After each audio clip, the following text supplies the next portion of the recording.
இதயத்தின் ஒளியாய், உணர்வுகளின் அலைகளாய் மாறும் இந்த பயணத்தில் எங்களுடன் பயணம் செய்ய நீங்களும் காத்திருங்கள்.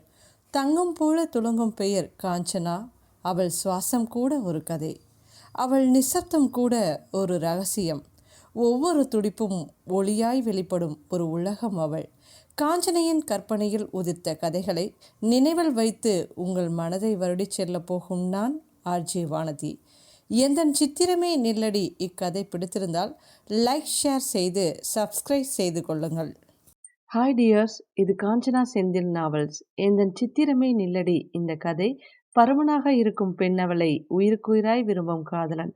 அவளின் காதலை அவள் ஏற்றுக்கொள்வாளா? பார்க்கலாம் வாங்க. சித்திரம் 13. ஸ்ருதி தனது யோசனையை கூறினாள். ஆரோக்கியமான முறையில் நம்ம செய்து கொடுக்கும் எதுவாக இருந்தாலும் அவளுக்கு பிடிச்ச மாதிரி இருக்கணும்.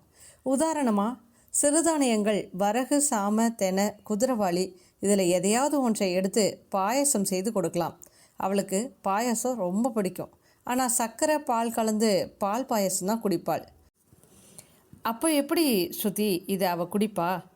வித்தியாசமாக எதை செய்து கொடுத்தாலும் அதை அவள் உடனே டேஸ்ட் பண்ணி பார்ப்பாள் வினோத். இவெல்லாம் போட்டு கொடுக்கும்போது அவளுக்கு அந்த டேஸ்ட் பிடிச்சிருந்தா கண்டிப்பாக குடிப்பா. ஓ அப்படியா? இதை மட்டும் தினமும் கொடுக்க முடியாது, வேற என்ன செய்யலாம் கேட்டான் வினோத். இந்த சிறுதானியங்களில் உப்மா, பொங்கல், பிரியாணி எல்லாம் செய்யலாம். கொஞ்சமாக சாப்பிட்டாலும் வயிறு நிறைஞ்ச ஃபீல் இருக்கும் வினோத் என்றாள் ஸ்ருதி. ஸ்ருதி அக்கா, அவளுக்கு உப்மா சாப்பிட பிடிக்கும். பட் நெய் சொட்ட சொட்ட இருந்தால் தான் சாப்பிடுவா. அப்படிப்பட்டவ இதை சாப்பிடுவாளா? தன் சந்தேகத்தை கேட்டான் கண்ணன்.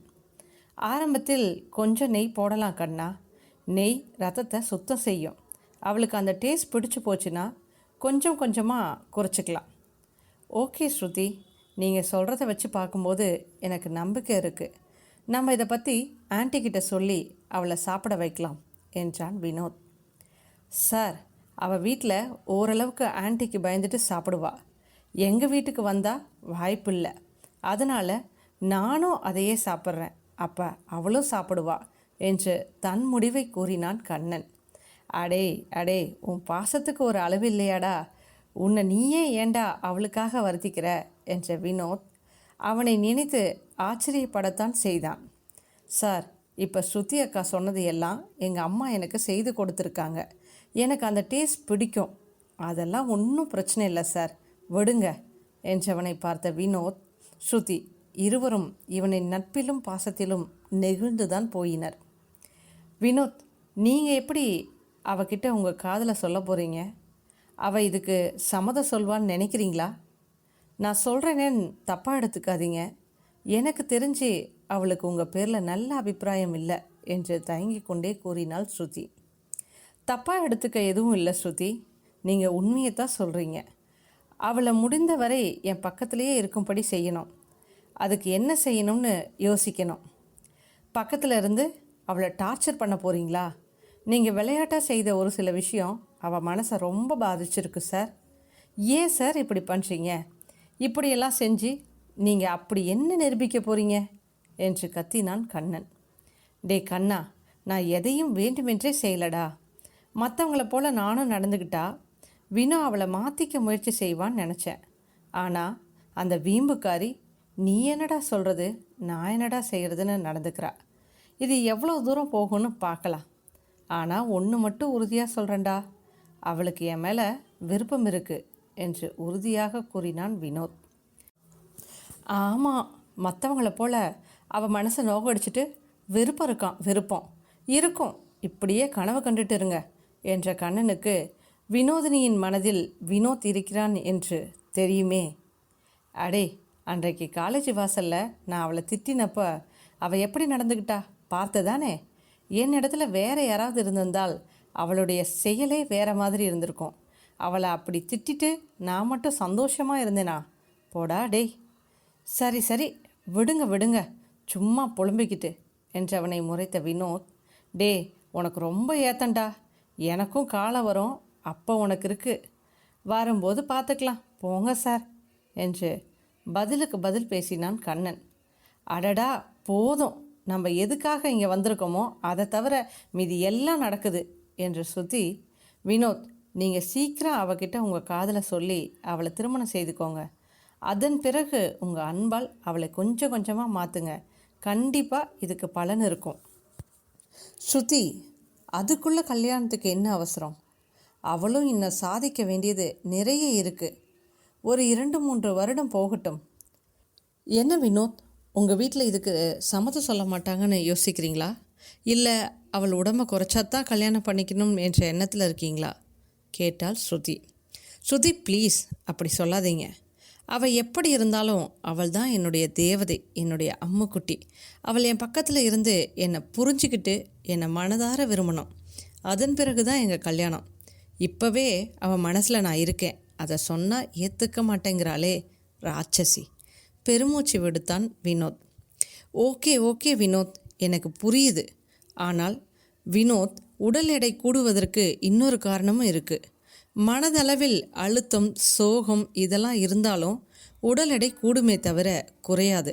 அவள் எவ்வளவு சந்தோஷமாக இருக்காளோ அவள் செய்யும் முயற்சியால் கண்டிப்பாக உடல் எடை குறையும். ஓகே ஸ்ருதி, எனக்கு புரியுது. முதல்ல அவள் என்னுடைய கம்பெனியில் வந்து ஜாயின் பண்ணட்டும், நான் அவளுக்கு என்னை புரிய வைக்கிறேன் என்றான் வினோத். சார், அவளுக்கு உங்களை புரிய வைக்கிறது இருக்கட்டும். உங்கள் வீட்டில் இருக்க உங்கள் தம்பியையும் உங்கள் அத்தையும் கொஞ்சம் அடக்கி வைங்க. அவங்க பேசுகிற ஒவ்வொரு பேச்சும் அவள் மனதை ரொம்ப புண்படுத்துது. போதா குறைக்கு உங்கள் தங்கச்சி இருக்காளே, அவளெல்லாம் நல்ல ஃப்ரெண்டே கிடையாது. இத்தனை வருடம் வினோ கூட பழகியும் அவளோட மனசை கஷ்டப்படுத்திக்கிட்டே இருக்கா. ஆனால் அந்த லூசு வினோ அவளை எப்பொழுதும் விட்டு கொடுக்கவே மாட்டாள். இதற்கெல்லாம் ஒரு முடிவு எடுத்துட்டு அதன் பிறகு அவகிட்ட உங்கள் காதலை சொல்லுங்கள் என்று கூறினான் கண்ணன். சரிடா, நானும் அதை பற்றி தான் யோசிச்சுட்டு இருக்கேன். அது சரி, என்னடா என் தங்கச்சியை திட்டுற? அவள் உன்னுடைய காதலி, ஞாபகம் இருக்கா என்று சிரித்து கொண்டே கேட்டான் வினோத். ஸ்ருதி, எது காவியா இவளுடைய காதலியா? என்ன வினோத், புது கதை சொல்கிறீங்க என்றதும் வினோத் கண்ணனை பார்த்து கண் சிமிட்டி சிரிக்க கண்ணன் அவனை முறைத்தவன். அக்கா, அப்படியெல்லாம் எதுவும் இல்லை. அவர் சும்மா சொல்கிறாரு. உண்மையை சொல்லணுன்னா அவள் செய்த ஒரு சில காரியத்தால் எனக்கு அவள் மேலே இருக்கிற கொஞ்ச நஞ்ச பாசமும் போயிடும் போல இருக்குது. சலித்து கொண்டான் கண்ணன். டே, என்னடா இப்படி சொல்கிற? பாவண்டா, அவள் சின்ன பொண்ணு, புரிஞ்சுக்காம பேசுகிறா, விடு. யாரு அவள் சின்ன பொண்ணா? அட போங்கக்கா. அவன் கிடக்கான் ஸ்ருதி, அப்படி தான் சொல்லுவான். இவனுக்கும் அவள் மீது ஆசை இருக்குது. பாருங்க, கூடிய சீக்கிரம் நல்ல செய்தி சொல்லுவான் என்று மீண்டும் கூறினான் வினோத். சார், நடக்காத விஷயத்தை பற்றி பேசாதீங்க. வினோ உங்கள் கம்பெனிக்கு வேலைக்கு வரமாட்டேன்னு சொல்லிகிட்ருக்கா. அவளை எப்படி வர வைக்க போகிறீங்க? அதை முதலில் சொல்லுங்க. அதை அப்பா பார்த்து பாருடா. ஏற்கனவே வினோதனிடம் பேசிட்டாரு. அவரோட சொல்ல அவள் மீற மாட்டாள். நீயும் இவ்வளோ நேரம் சும்மா இருந்திருக்க மாட்டியே. உன்னை பற்றியும் எனக்கு தெரியாதா? அவன் மனசை மாற்றுறதுக்கு நீ இருக்கும்போது எனக்கு என்ன கவலை என்று அவனின் தோள் மீது கை போட்டான் வினோத். ஆமாம், இப்படி சொல்லி சொல்லியே தப்பிச்சிட்டே இருங்க. என்ன பண்ணுறது? உங்களுக்காக செய்கிறனோ இல்லையோ, அந்த பைத்தியக்காரிக்காக செய்து தானே ஆகணும். சரி புலம்பாதடா டே. சரி ஸ்ருதி, நேரமாச்சு, நம்ம கிளம்பலாமா? நீங்கள் இப்போ நம்ம பேசின விஷயத்தை கோமலவல்லி ஆண்டிக்கிட்ட சொல்லுங்கள். அவங்க அவளுடைய உணவு விஷயத்தில் கொஞ்சம் கொஞ்சமாக மாற்றம் கொண்டு வரட்டும். ஓகே வினோத் என்று மூவரும் கிளம்பினர். மறுநாள் காலை வினோதினி அவள் மாமனுடன் கனவில் கொஞ்சிக் கொண்டிருக்க அவளை ஒரு உருவம் தட்டி எழுப்பியது. அம்மா, நான் தூங்கினா உனக்கு பிடிக்காதே, இன்னும் கொஞ்ச நேரம் தூங்க விடுமா? அடியே, நான் அம்மா இல்லடி, எழுந்து பாரு. அம்மா இல்லையா? அப்போ இந்த நேரத்தில் யாரு என்று கண்ணை கசக்கி கொண்டே எழுந்து அமர்ந்தவள் எதிரில் இருந்தவளை பார்த்து கொலை வெறி கொண்டவள், அடியே ராட்சசி, காலங்காத்தால வந்துட்டியா? என்னடி இது, ஜாக்கிங் போயிட்டு நேராக இங்கே வந்துட்டியா என்ன? ஜாக்கிங் போயிட்டு வரல பாப்பா, உன்னை ஜாக்கிங் அழைச்சிட்டு போகிறதுக்காக வந்திருக்கேன். கெட்டப் ஃபாஸ்ட் என்று அவளை அதட்டினாள் ஸ்ருதி. ஏய், என்ன விளையாடுறியா? சும்மா தூங்குற குழந்தையை டிஸ்டர்ப் பண்ணிட்டு இருக்க. உன் வேலை பார்த்துட்டு போடி என்று மீண்டும் தன் தூக்கத்தை தொடர முயற்சி செய்தவளை, வினோத் செல்லம், நான் சொன்னால் நீ கேட்க மாட்டியா? இங்கே பாரு ஸ்ருதி, நீ என்ன சொன்னாலும் கேட்குற. பட் தூங்குற விஷயத்தில் நீ தலையிடாதே, எனக்கு அது பிடிக்காது. நான் எதுக்கு உன்னை கூப்பிட்றேன்னு தெரியுமா? நான் காலையில் ஜாகிங் போகும்போது 2 காளி பசங்க என்னை பின்தொடர்ந்து வந்துக்கிட்டே இருக்காங்க. எனக்கு பயமாக இருக்குடி. அதனால தானே உன்னை கூப்பிட்றேன். அதுக்கு என்ன இதுக்கு கூப்பிட்ற? நான் வந்து மட்டும் என்ன செய்ய போகிறேன்? நீயே தைரியமாக ஃபேஸ் பண்ண கற்றுக்கோ. அவங்கள அடித்து துரத்துவியா? அதை விட்டுட்டு சின்ன பிள்ளை மாதிரி கம்ப்ளைண்ட் பண்ணுற. எனக்கு அந்த அளவுக்கு தைரியம் இல்லடி. நீ வாயேன் ப்ளீஸ்.